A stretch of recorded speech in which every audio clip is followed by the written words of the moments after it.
Hello everyone, কালকের ব্লগটা শেষ করেছিলাম ফিকেলগাঁওতে পৌঁছে। তো আজকে সেখান থেকেই আবার শুরু করব। নমস্কার, আমি তন্দ্রা। আমার নতুন ব্লগে আপনাদের সবাইকে স্বাগতম। আজকের ব্লগটা খুব সুন্দর আর একটা মিষ্টি সন্ধে বলতে পারো। আজকে যখন আমরা ঢুকি বেশ লেট হয়ে যায়, সন্ধে সন্ধে হয়ে যায়, তাই খুব সুন্দরভাবে চারপাশটা দেখানো তো যায়নি, তবে যেটুকু দেখিয়েছি আশা করি তোমাদের খুব ভালো লাগবে।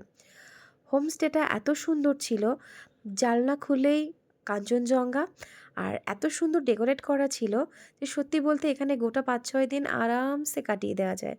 বিশেষ করে একা একা যদি কেউ কাটাতে চাও তাহলে কিন্তু খুব ভালো লাগবে। আমরা এখানে এসেই তাড়াতাড়ি করে খাবারটা খেয়ে নিয়েছিলাম, কারণ অনেকটা বেলা হয়ে গেছিলো আর আমরা সেরকমভাবে রাস্তায় মোমো বাদে কিছুই খাইনি। খাওয়া দাওয়া শেষ করে খুব তাড়াতাড়ি ফ্রেশ হয়ে রেডি হয়ে নিলাম, কারণ আজকে ভাইয়ের বউয়ের বার্থডে। এই যে উনি চা পরিবেশন করেছেন সবাইকে সন্ধ্যাবেলা, হোমস্টে থেকেই চাটা দেওয়া হয়েছিল, সেটাই ও আর কি সবার হাতে হাতে দিয়ে দিচ্ছিল। ওর জন্য একটু ডেকোরেশন করা হয়েছে, বার্থডে প্ল্যান করা হয়েছে, সেই হিসেবে আমরা আগে থেকে বলে রেখেছিলাম, তাই ওরা সব কিছু অ্যারেঞ্জমেন্ট করে রেখেছে।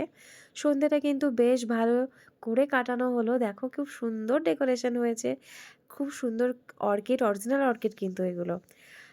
মানে সব কিছু নিয়ে না আমার মনে হয় যে কোনো কারো জন্মদিন যদি এরকমভাবে কাটানো যায় তার কাছে স্পেশাল আর কী হতে পারে। তো সব বাচ্চা কাচ্চাকে নিয়ে সুন্দর করে কেকটা কাটলো। আমরা সব মিউজিক চালিয়েছিলাম, মিউজিকের সাথে সাথে সবাই টুকটাক নাচ করলাম। আর সেগুলো ভিডিও করা হয়নি, কারণ কেক কাটিংটাই ভিডিও করা হচ্ছিলো আর যে যার মতো নেচে যাচ্ছিলো। তার সাথে ছিল চিকেন পকোড়া, ভেজ পকোড়া আর চা।